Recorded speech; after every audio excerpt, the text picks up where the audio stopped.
सत्य विघ्न हरता है गणेश जी के वचन। मेरे कर्म, मेरे पाप कर्म मेरे और इस संसार के लिए विघ्न बन गए थे, लेकिन गणेश जी ने मुझे उचित मार्ग पर लाकर, मुझे सत्य कर्म के मार्ग पर लाकर उस विघ्न को दूर कर दिया, मुक्ति दिलाई उन्होंने मुझे। आप महान है गणेश जी। अब देवी वृंदा को प्रभु नारायण के चरणों में स्थान प्राप्त होगा। नारायण बहुत दयालु हैं। भक्तों ने भले ही भूल जाएं, किंतु वो अपने भक्तों को कभी नहीं भूलते। उनकी दया दृष्टि तो सदैव अपने भक्तों पर बनी रहती है। ज्ञात नहीं मेरे पापों के बाद प्रभु नारायण मुझे स्वीकार करेंगे या नहीं।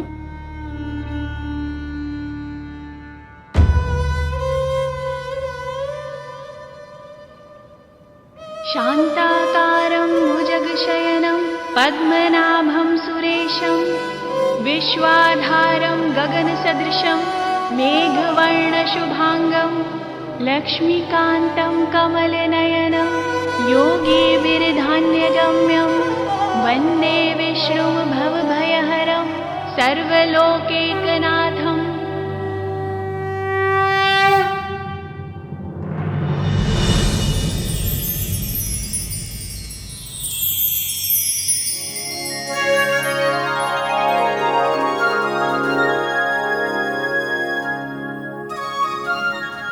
आपके दर्शन पाकर मैं कृतार्थ हो गई प्रभु।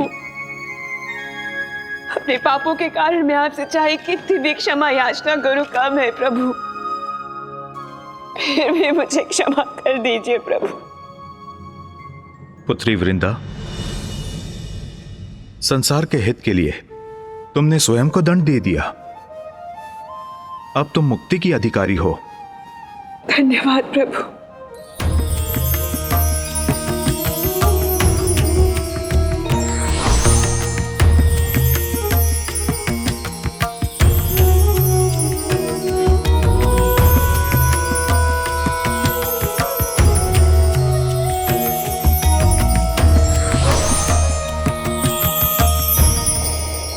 क्षमाशील है, महान है नारायण।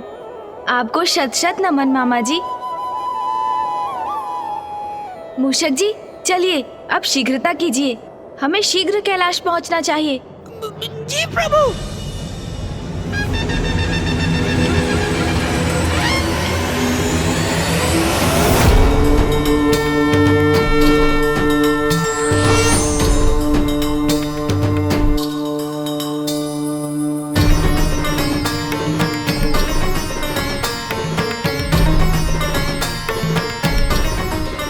बस कुछ ही क्षण बाद ये दुष्ट पुनः उठ खड़ा होगा।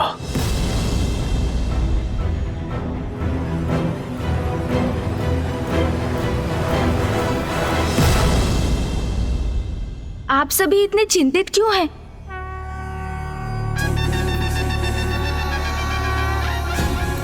प्रणाम माँ, प्रणाम पिताश्री।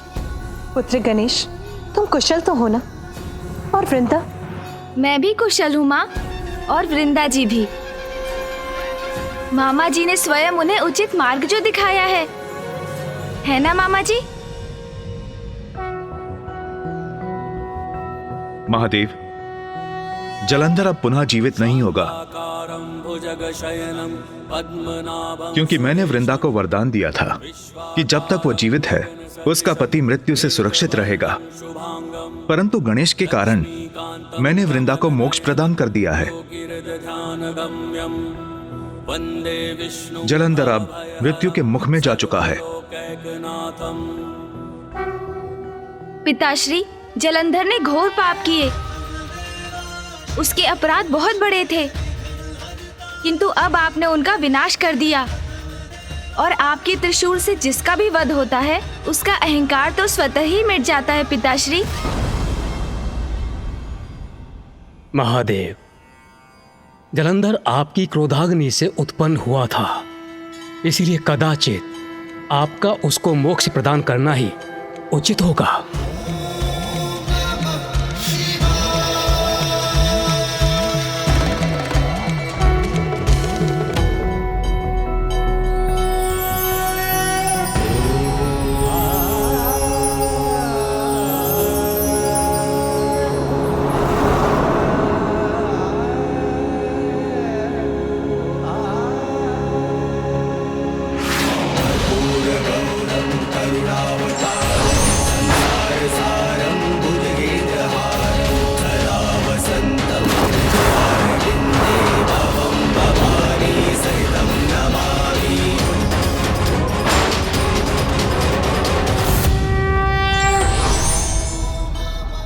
महादेव,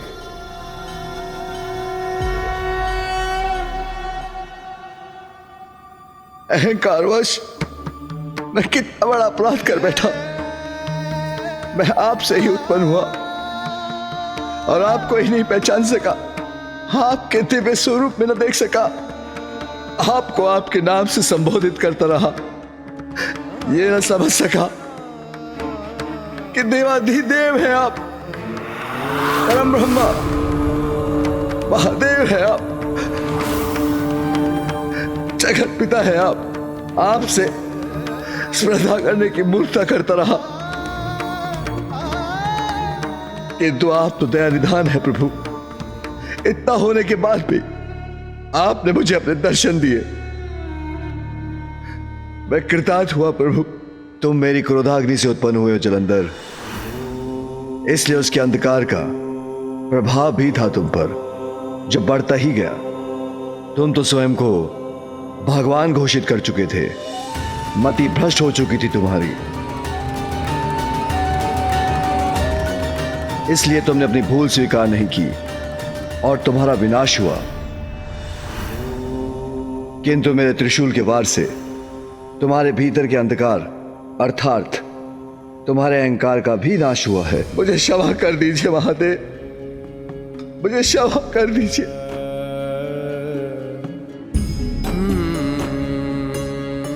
मैं कुमार कार्तिकेय और गणेश जी से भी क्षमा याचना करता हूं प्रभु।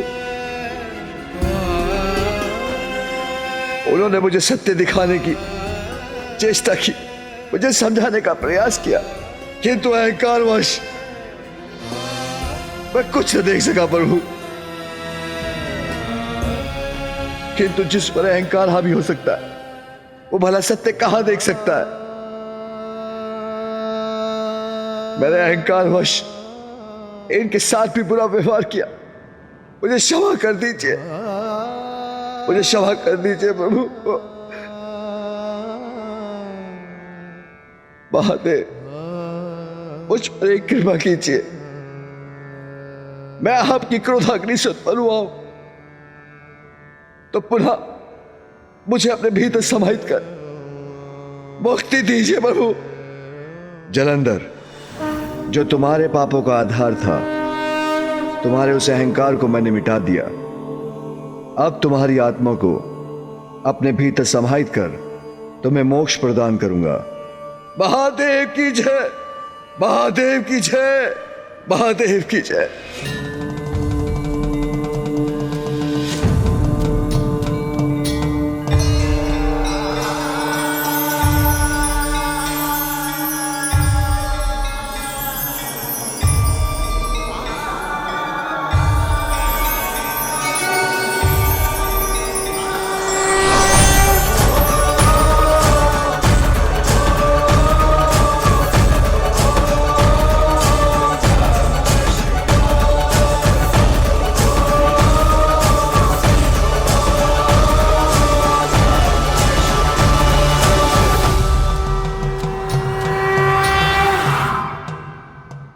महादेव, आपको कोटि कोटि धन्यवाद।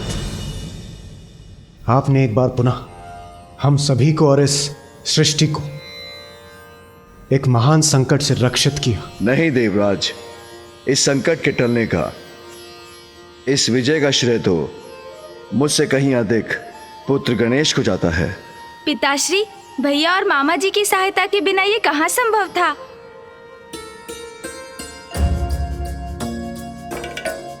और देवराज इंद्र के साथ अन्य देवताओं ने भी हमारी योजना में पूर्ण सहयोग दिया था। सम्मिलित शक्ति और उचित युक्ति से ही हम इस संकट को पराजित कर सके। प्रथम पूज्य गणेश की जय, विघ्नहर्ता श्री गणेश की जय, पार्वती नंदन श्री गणेश की जय, प्रथम पूज्य श्री गणेश की जय। माँ, आपके आशीर्वाद से ही तो मेरी सफलता है। पुत्र, मेरी भी यही कामना है। विघ्नहर्ता, तुम इसी प्रकार संसार के सभी विघ्न दूर करते रहो। जलंधर सृष्टि के नियमों को उलटने पर तुला था, सृष्टि का सर्वनाश करने चला था, किंतु प्रथम पूज्य गणेश जी, आपने उसके अंत का उपाय कर हम सभी को एक घोर महासंकट से बचा ले। देवराज इंद्र, मैंने तो मात्र अपना कर्तव्य निभाया, वही किया जो धर्मोचित था। किंतु हमें स्मरण रखना चाहिए कि भैया ने भी इस कार्य में मेरी सहायता की। वे इस समय अवधि तक शांत रहे, क्रोधित नहीं हुए वो, तभी तो हमारी युक्ति सफल हो सकी।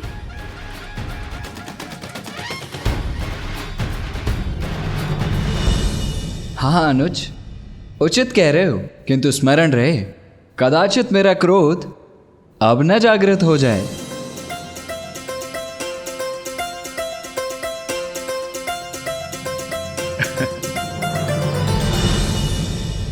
त्रिदेव, माता पार्वती, प्रथम पूज्य गणेश जी, हम सभी को अब प्रस्थान करने की अनुमति दीजिए। नारायण नारायण।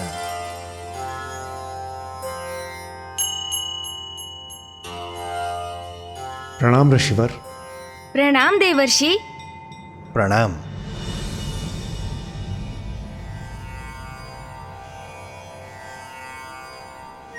आज्ञा? अभी देवराज, ये कुछ अनुचित कर रहे हैं आप आज। मैं अनुचित कर रहा हूं? किंतु मुझे ज्ञात ही नहीं है कि मैं क्या अनुचित कर रहा हूं। देवऋषि, कृपया शीघ्र बताइए क्या अनुचित हुआ है मुझसे।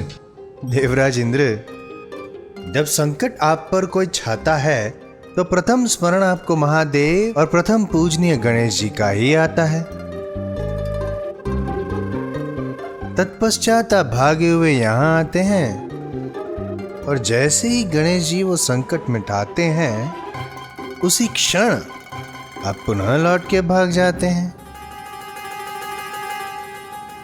ये परमार्थ नहीं, ये तो स्वार्थ है।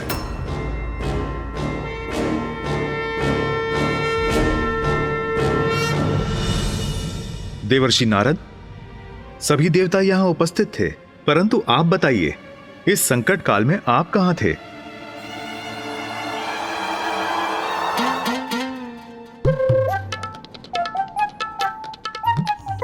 नारायण नारायण। प्रभु, मुझे इस बात का था ज्ञात कि गणेश जी उस असुर के मिटा देंगे सारे ही उत्पात। विश्वास था मुझे, समस्त समस्याओं को वे करेंगे नष्ट। इसी कारण अन्य कार्यों में मैं था व्यस्त। व्यस्त? अच्छा, तो बताइए देवर्षि, किस कार्य में व्यस्त थे आप? अति महत्वपूर्ण कार्य था महादेव। हमारे विघ्न हरते हैं जो सदैव, उनकी उचित हो अर्चना, इसीलिए उनकी स्तुति की मैं कर रहा था रचना। देवर्षि, मेरी स्तुति?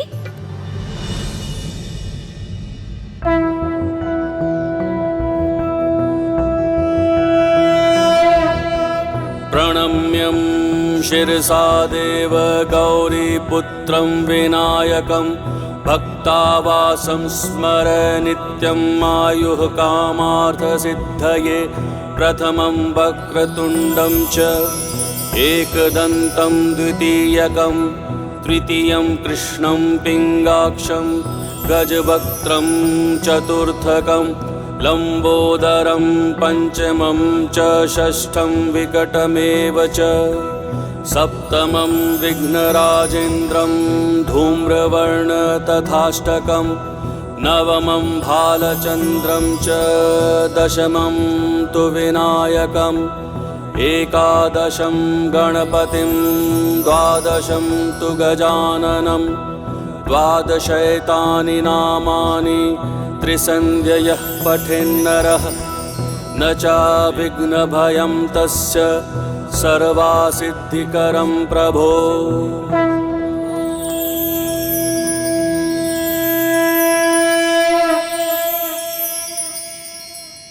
अद्भुत, अति सुंदर। देवर्षि, मुझे आनंद आया, मैं अति प्रसन्न हुआ। ये स्तुति जिसमें मेरे 12 नाम हैं, संकटनाशम गणेश स्तोत्रम के नाम से विख्यात होगी। और जो भी भक्त मेरे लिए ये स्तुति गाकर मेरी पूजा करेगा, मैं उसे सभी विघ्नों से मुक्त कर उसके सभी दुखों का नाश करूंगा। मैं कृतार्थ हुआ प्रथम पूजनीय गणेश जी। आपका सत्य सत्य धन्यवाद। देवऋषि, ये हमारा सौभाग्य है जो आपके मुख से हमें प्रथम पूज्य विघ्नहर्ता गणेश जी की इतनी अद्भुत स्तुति सुनने को मिली। हम कृतार्थ हुए। प्रथम पूज्य श्री गणेश जी की जय, विघ्नहर्ता श्री गणेश जी की जय, पार्वती नंदन श्री गणेश जी की जय। मुझे तुम पर गर्व है पुत्र गणेश। सत्य है अनुज गणेश, तुम्हारी बुद्धि की शक्ति किसी बलशाली योद्धा के बल से भी अधिक बलवान है। भैया ये तो आपका प्रेम और आशीर्वाद है। प्रथम पूज्य गणेश जी, हम सभी को अब प्रस्थान करने की अनुमति दीजिए।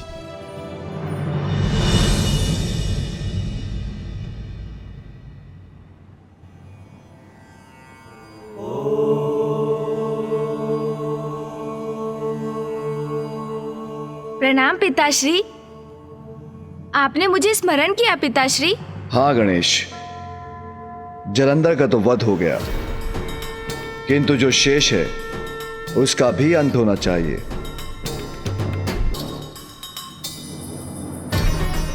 पुत्र, जलंधर के द्वारा रचित इस कैलाश का कहां कोई औचित्य है? मैं आपकी आज्ञा समझ गया पिताश्री।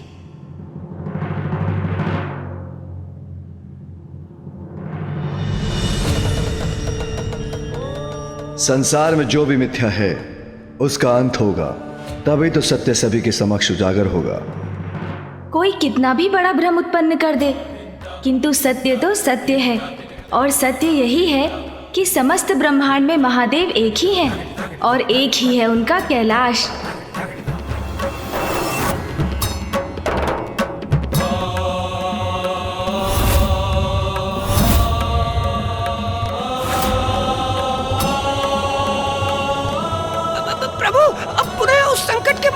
क्यों प्रवेश कर रहे हैं? मूषक जी, आप इतने भयभीत क्यों हो रहे हैं?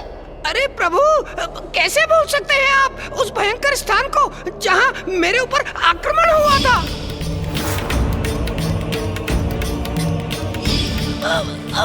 वो तो मैं अपनी गति, अपनी कुशलता से हम दोनों को यहाँ से सुरक्षित निकाल कर ले गया था, अन्यथा। मुझे ज्ञात है मूषक जी, किंतु अब तो देवी वृंदा को मुक्ति भी मिल चुकी है, इसीलिए अब चिंता का कोई कारण ही नहीं। उचित है प्रभु, किंतु ऐसे स्थान पर लौट कर जाने की क्या आवश्यकता है? उस मिथ्या कैलाश को नष्ट करने मूषक जी। ओ, जो आज्ञा प्रभु। शुभ कार्य में तो तनिक भी विलंब उचित नहीं। मैं आपको अति शीघ्र वहाँ पहुँचाऊंगा।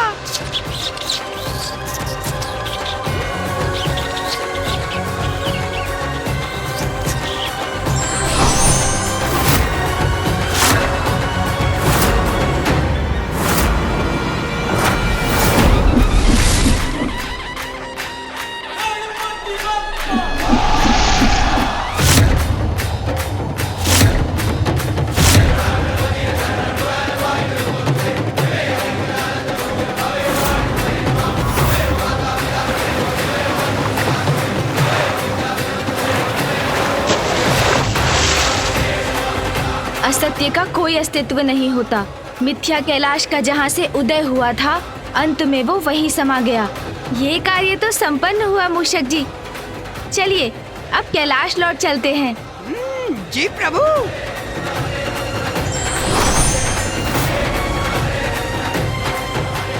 अब कभी कोई मिथ्या कैलाश का निर्माण करने का दुस्साहस कदापि नहीं करेगा।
कितना भव्य, कितना सुंदर दृश्य है।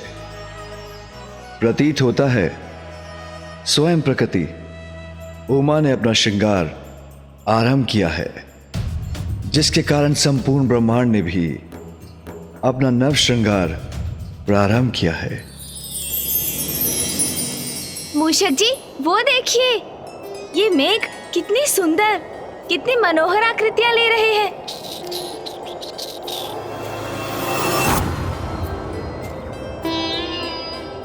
हाँ प्रभु, और संपूर्ण वातावरण में इतनी मनमोहक सुगंध भी छाई हुई है। हाँ मूषक जी, ये सुगंध इन सभी नवीन पुष्पों की ही है।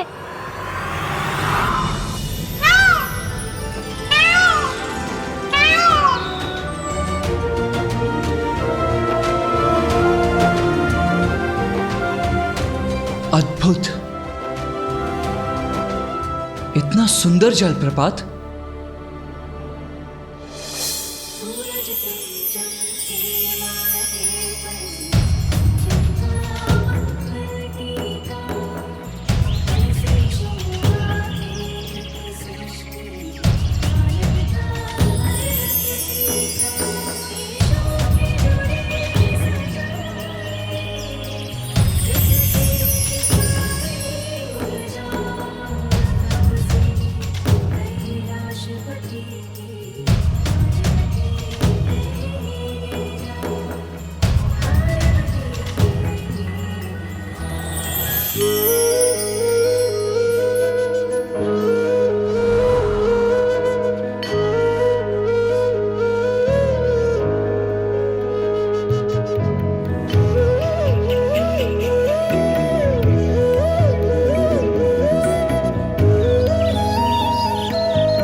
कुछ इतना सुंदर, इतना सजीव, इतना गुंजायमान हो गया है, जैसे प्रकृति ने स्वयं अपना श्रृंगार किया हो।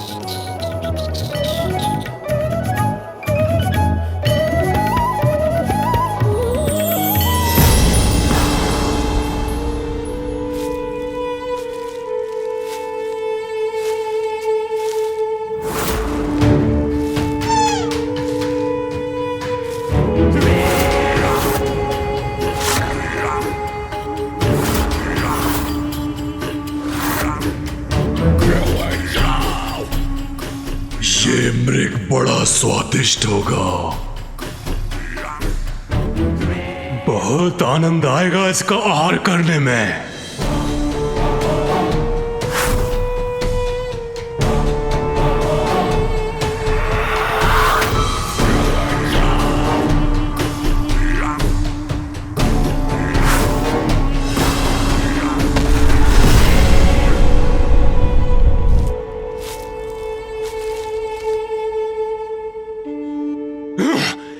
कितने समीप थे उसके हम, तब भी वो मृग कैसे भाग गया? मैं उसे पकड़ने ही वाला था कि अचानक इन वृक्षों के मध्य एक प्रकाश उत्पन्न हुआ।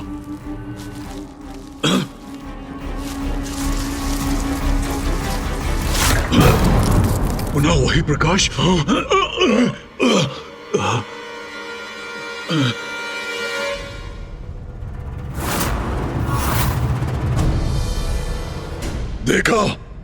देखा तुमने? वो चमकीला प्रकाश पुनः दिखाई दिया। किसी ने हमारे आखिर का ध्यान भटकाया है। उसे वहीं जाकर दंड देना होगा। चलो।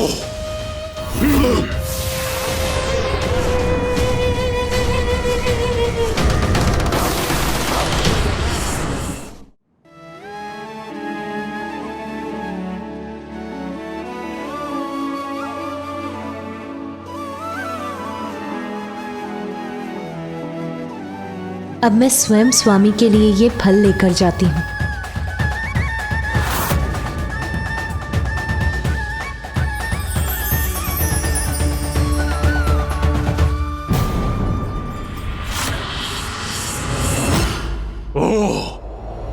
तो ये है वो स्त्री जिसके कारण हमसे हमारा भोजन दूर हो गया। अब तो इनसे अवश्य ही भेंट करनी होगी।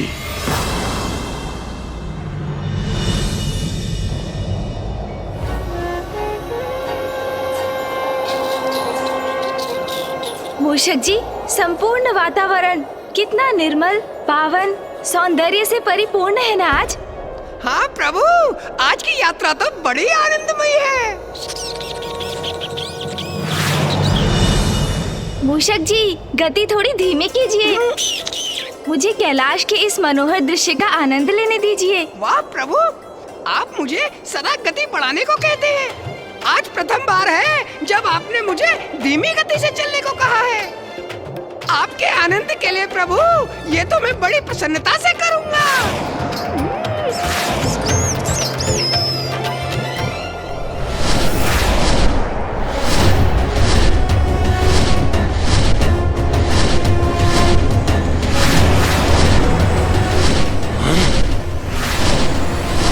वो आकाश में क्या था? कुछ नहीं, मात्र एक मेघ है। कोई पक्षी होगा।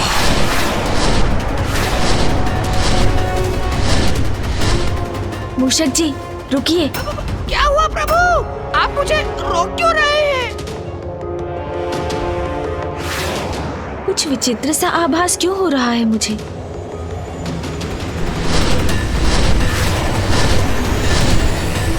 मूषक जी, यहाँ नीचे उतरना होगा आपको। जो आज्ञा प्रभु।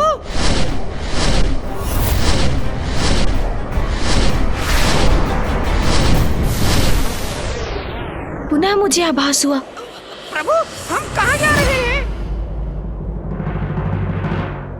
मूषक जी, वहाँ कैलाश के सिरे पर उस वृक्ष पर कुछ बेर दिखाई दिए मुझे। चलिए ना, माँ के लिए कुछ बेर तोड़ कर ले चलते हैं।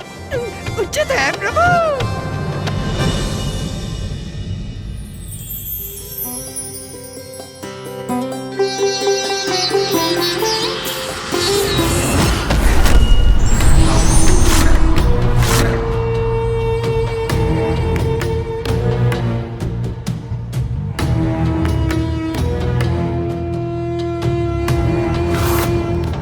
कहाँ गई वो स्त्री?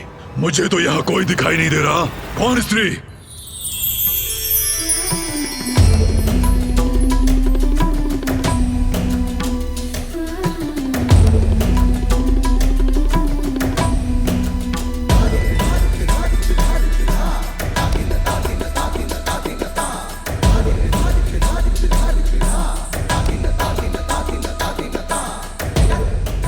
हृदय में फुर्ती भर दे, ऐसी पावन वायु का प्रवाह है यहाँ।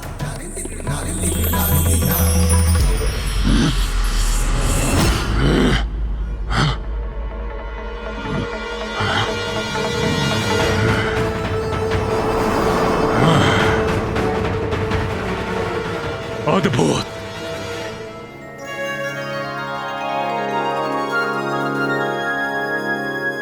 और स्वामी को फल खिलाने में और भी आनंद आएगा मुझे।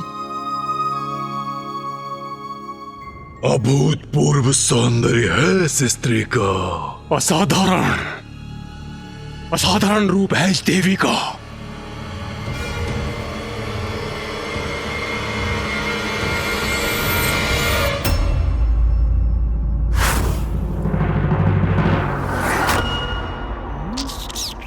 मूषक जी, माँ ये बेर पाकर प्रसन्न हो जाएंगी। मैं उन्हें अभी देकर आता हूँ। उचित है प्रभु।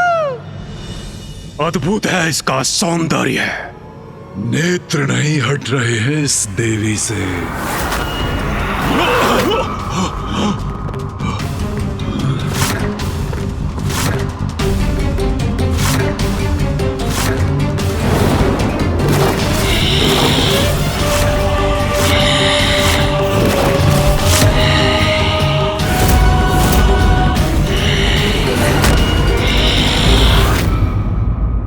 असुरी अंधकार का चक्र कभी समाप्त नहीं होता, किंतु सत्य सदैव उसके अंत के लिए तत्पर रहता है।